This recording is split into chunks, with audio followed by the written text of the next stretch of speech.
Good evening, Don't Unfriend Me Nation. My name is Matthew Spear. I am the host of Don't Unfriend Me, episode 449. We just hit 145,000 going strong on Facebook. Thank you. Twitter, we just hit 4,200, so it's good to see. If you haven't stopped by and done that, please do that at The Dumb Show across all social media, or you can go to thedumbshow.com and pick up some hats, some coffee, some shirts. We just got the new the old coffee that's now the new coffee back in. A lot of people were asking for the coffee, the Dumb Production coffee. It's back. You can go to the website and go get it. Now, what are we talking about tonight? COVID.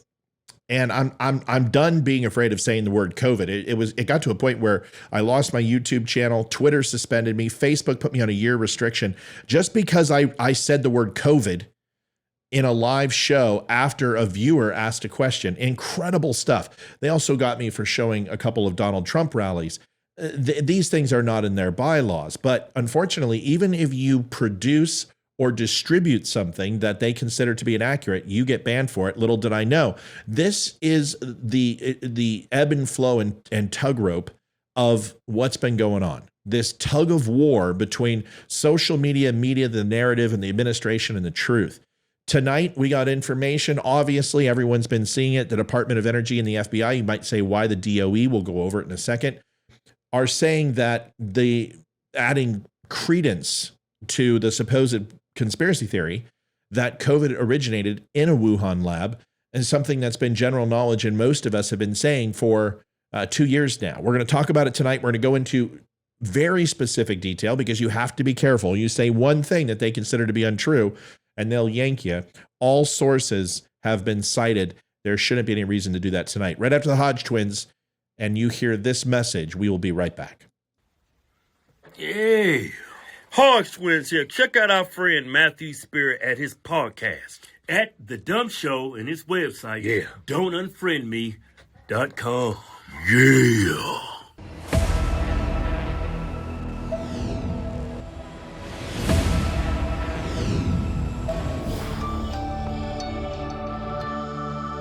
Well, thank you to the Hodge twins for leaving a message and stopping by. My name is Matthew Spear. Like I said, host of Don't Unfriend Me. Welcome. I think I put up the graphic. There. If I didn't, now you have it. Abracadabra. The Energy Department has now concluded with low confidence. Now, when they say low confidence, you have low confidence and you have high confidence. Now, we don't know what percentage. That could be 49% low confidence. But the issue is this. There's a reason why the alphabet agencies are loosing this information right now. Now, I'm going to show to you how long it's been since the promise was made that this investigation would pan something other than a bunch of dirt and strike gold. And now, just so happens, yet again, almost like as lucky as an air raid siren that hadn't been heard in 5 days in Kyiv when Joe Biden was there, you have this magical information that's being leaked by the Department of Energy. I wonder why. But it began after an unintentional laboratory leak in China, they now say. Remember, this was considered conspiracy theory, that you wore a tinfoil hat, that you were an Alex Jones fan if you said that the virus originated in Wuhan. But according to a Wall Street Journal and now several others, Washington Post also put something out, which cited a classified intelligence report provided to the White House and members of Congress. They say there are really two competing theories about what started the COVID-19 pandemic in China. Number one was that the virus jumped from animals to humans at a market and that it was accidentally leaked from a lab where researchers were studying coronaviruses. Neither has had enough evidence so far to be conclusive. However, the latter seems to be piling up faster than the previous. Now, to go into detail, the first is that, like many other known infections, the virus that causes COVID jumped from animals to people, likely at the market in Wuhan, China, that sells live animals. Now, it's a little bit different than cows and chickens. They sell bats and monkeys and snakes, all sorts of things that go bump in the night. The second is that the virus was accidentally released by researchers at the Wuhan Institute of Virology, accidentally.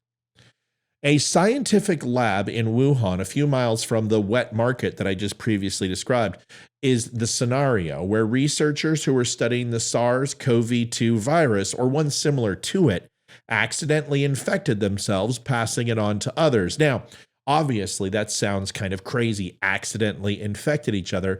Then let's change this. How about accidentally were exposed to it, or intentionally exposed to it, or by negligence exposed to it? Now, it doesn't sound so improbable, does it?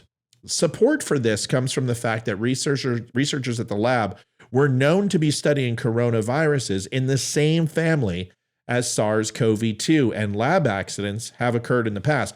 Specifically, in 2019, the same exact lab with the World Health Organization's backing were looking for new scientists to come in who had experience. Also, the laboratory was increased to a level 4 laboratory. However, they were still using level 2 type gear. Now, you may not understand what that means, and you really shouldn't, but you use higher levels of countermeasures that are required for entry and exit, and also handling dangerous material at these levels. Level 4 is the highest you can go. It's what a lot of people are calling bioweapon labs. The Chinese government cleaned up the wet market completely, destroying all evidence before others had a chance to examine it, and it seems not to have released information on those who were sick earliest, fueling speculation that they have something to hide, and we all know they do. Now, the Wall Street Journal and New York Times both reported that the Energy Department, citing new intelligence, changed its stance on the origins of the pandemic, but the conclusion was relatively weak. Well, let's get into it. Why do they keep saying weak? Well, obviously, because they're floating a balloon, so to speak. No pun intended, a Chinese balloon. I'll explain it in a second, right after this video. This is KJP back in the day explaining away. Now, you might think, Matt, it wasn't that long ago. This must be recent. Look at her hair. As you may have seen by now, today the president asked the intelligence community to redouble their efforts to collect and redouble their efforts. Redouble, which means they doubled before. So wouldn't it just be quadruple? You need to quadruple your efforts. Maybe that's why they didn't do anything. It's because the message was all muddled. Go figure. Look at her hair. Analyze information that could bring us closer to a definitive conclusion and to a report back to him in 90 days. All right. So what KJP is saying, and there was a White House briefing and also letterhead, a memorandum that was put out, which I'll show you the link here, which was specifically asking the alphabet agencies to look into China's possible release of the Wuhan virus. Now, this is something that they understood. That is something that they committed to. Now, the question is did they follow up with it? This is why the president is asking the U.S. intelligence community, in cooperation with other elements of our government, to redouble efforts to collect and analyze information that could bring the world closer to a definitive conclusion on the origin of the virus and deliver a report to him again in 90 days. But in terms of cooperating with the WHO investigations, there's nothing new from the White House in terms of encouraging China or penalties for China if it does not cooperate with investigations going forward. Nope, nobody's going to ask.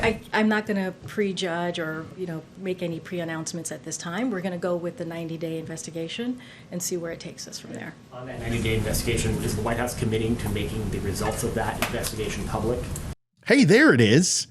Let's make it public. Well, I'm sure she's going to say yes, because transparency is so important in the Biden administration, isn't it? Let's listen. We'll have more to share after the 90 days.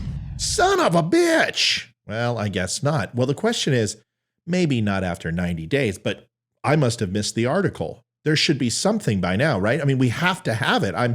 I'm sure. Well, no, not until the 19th of February, 8 days ago. So what changed? Why did we all of a sudden get this information?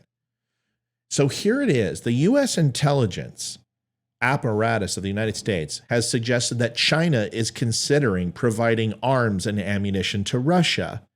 An involvement in the Kremlin's war effort that would be a serious problem. They're talking about Ukraine and China supplying weapons to Russia, like the United States is supplying to Ukraine, running a proxy. Now, Matt, what does this have to do with COVID? These things have nothing to do together, do they? Well, yes, they do. It's obviously a message from the United States to China, back the hell off. Not only are we telling you that there's going to be a red line drawn in the sand, and you know how we do that with the red line, because it doesn't do anything, especially with Democrats. They talk about it all the time, and they don't care who crosses it. Take a look at Crimea. But it's very important to understand that this information comes so closely entwined with China's threat to back Russia that this is a message that the world will hold them accountable, led by the United States, in regards to something that everyone knows is that this did come from Wuhan. The war effort that I talked about is something that the Secretary of State Antony Blinken had responded to. Blinken said the United States long has been concerned that China would provide weapons to Russia. He pointed to Chinese leader Xi Jinping's promise to Russian President Vladimir Putin of a partnership with no limits when they met just weeks before Putin sent his troops into Ukraine on February 24th, 2022. Since then, ties between the two countries have only grown stronger. 2 years before the novel coronavirus pandemic upended the world, U.S. Embassy officials visited a Chinese research facility in the city of Wuhan several times and sent 2 official warnings back to Washington about inadequate safety at the lab. This is what I was referring to earlier, which was conducting risky studies on coronavirus from bats, funded by NIH and your wonderful, loving Dr. Fauci. The cables have fueled discussion inside the United States government about whether this or another Wuhan lab was the source of the virus, even though conclusive proof has yet to emerge. Now, if we listen to conclusive proof, then people will still continue to discredit. But listen to this. In January 2018, the U.S. Embassy in Beijing took the unusual step of repeatedly sending U.S. science diplomats to Wuhan and the Institute of Virology, which had in 2015 become China's first laboratory to achieve the highest level of international bioresearch safety, known as BSL-4, the one I was referring to earlier with the suits. WIV issued a news release in English about the last of these visits, which occurred on March 27th, 2018. The U.S. delegation was led by Jameson Faust, the consul general in Wuhan, and Rick Schweitzer, the embassy's counselor of environmental science, technology, and health. Then, the WIV erased that statement from its website, though it remains archived on the internet today. What the U.S. officials learned during their visits concerned them so much that they dispatched 2 diplomatic cables categorized as sensitive but unclassified back to Washington. The cables warned about safety and management weaknesses at the WIV lab and proposed more attention and help. The first cable, which was obtained, also warns that the lab's work on bat coronaviruses and their potential human transmission represented a risk of new SARS-like pandemic being exposed to humans. During interactions with scientists at the WIV laboratory, they noted the new lab has a serious shortage of appropriately trained technicians and gear. Investigators needed to safely operate this high containment laboratory, states the January 19, 2018 cable, which was drafted by 2 officials from the embassy's environmental science and health sections who met the WIV scientists. It's all coming clear? Is it all making sense? Well, maybe it's not, because maybe this is the first time you've heard of this because of censorship. The media blacked this out. Social media in particular did, to make sure that you wouldn't get the truth. Facebook, YouTube, Twitter, all guilty of this. Here's something from Facebook right now. In light of ongoing investigations into the origin of COVID-19, and this was back in 2021 after KJP made her statement, and in consultation with public health experts, we will no longer remove the claim that COVID-19 is man-made from our application, the spokesperson said in an emailed statement. We're continuing to work with health experts to keep pace with the evolving nature of the pandemic and regularly update our policies as new facts and trends emerge. Bullcrap. YouTube also confirmed in a statement that claims that the virus was man-made or originated in a lab accident do not violate the platform's policies because there's not been consensus on its origins. So the company policy remains unchanged. The issue with that is it's a bold-faced lie. I was removed because I had mentioned the exact same thing on YouTube and my account was permanently deleted. No warning, nothing else, permanently deleted with over 400 videos. State and local public health departments are the first line of action, the first responders, the first leaders in allocation of resources, etc. Our federal system of government makes the state governors the leaders. The CDC, the NIH, FEMA, etc. become involved when the state governor or their agent asks the feds for support, resources, etc., or if they're turned down by Joe Biden's administration because it's political and Ohio isn't a big enough train wreck and they don't care. But anyway, it's no different with coronavirus than with H1N1 or Hurricane Katrina or a forest fire outside a national forest. One lesson learned is for the experts to take warnings seriously in the future. In December 2019, the Taiwanese articulately described the origin and growth of the situation in Wuhan and other parts of China. They critiqued the mainland's regime's response and pretty accurately predicted ensuing events over the next 2 years. I saw plenty of mention of these reports in early January. I assumed that the World Health Organization bureaucracy would be at minimum investigating if what the Taiwanese said was true. But the World Health Organization refused to pay attention to the Taiwanese report for political reasons, not public health reasons. There are several lessons learned already from recent events. There are several more to come. In our struggle to improve, we should not reject facts, our rationale of evaluations, or anything else of those facts, because it is just politically incorrect to do so. Single point of failure is another lesson learned. Neither decision-making nor designed or designated actors nor sources of information, sources of supplies, sources of equipment should have a single point of failure. We heard this with PPE. We heard this with the early stages of the vaccine and respirators and enough hospital beds. A network approach rather than a hierarchical approach to government, to business, to society is necessary for a complex society to survive. One or two paths through the network can fail without the entire network failing. In a single anything system, we are betting everything on that one single point of failure. And we did this with the narrative. Everything had to be one way. Masks were the only answer. The vaccine was the only answer. Social distancing and plexiglass and hand sanitizer and. All of the things, hydrochloroquine, ivermectin, everything that they said was ultimately wrong. There are a whole mess of people who need to be investigated and held accountable because of those aforementioned things that are wrong. But alas, this is America, and that will never happen. I'm not expecting an apology from Facebook or YouTube or anyone else, but it's really important to understand that we assume because a person looks a certain way or they talk a certain way, or you feel that maybe they're not in your party, that immediately they are wrapping their minds around conspiracy theory or orders that ultimately have nowhere but to draw the public into disarray. We were already in enough of that. We were on lockdown. The general public tried to get involved. And although some of the things that they said and did were not productive, neither was the government. There's a healthy balance in any situation when it comes to economics, and that is the government is absolutely necessary and unnecessary, and the private industry is necessary and unnecessary. A healthy balance of both usually will get you a better answer than one solitary person saying, this is the only way.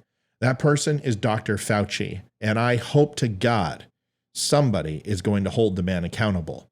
I won't hold my breath. Folks, thanks for watching tonight. It's been an interesting one. I hope you enjoyed the show. If you did, please leave a comment down below. And if you didn't, you can leave a comment too. Let me know your thoughts, what you're thinking. You can see me at 8:30 tonight live, Monday, Wednesday, Friday. We are live with Amy and Leroy, and then we have a recorded show Monday through Friday. Thanks for stopping by, and please share, like, and subscribe. It means the world if you do. I will leave like I always do with the Veteran Crisis Hotline. Veterans are too important. Please listen to this message and write down this number. God bless, and I'll see you tonight. I'm David Boreanaz with the Cast SEAL team, and we have an important message for returning vets. We want you to know if you're struggling to cope, there's help and it's just a phone call away. The Veterans Crisis Line is staffed with experienced professionals who know your struggles. There's no greater sacrifice in service to our country. We're able to enjoy our freedoms because of it. Your service is important. You are important. For vets and their families, the Veterans Crisis Line is here to help 24 hours a day. Please call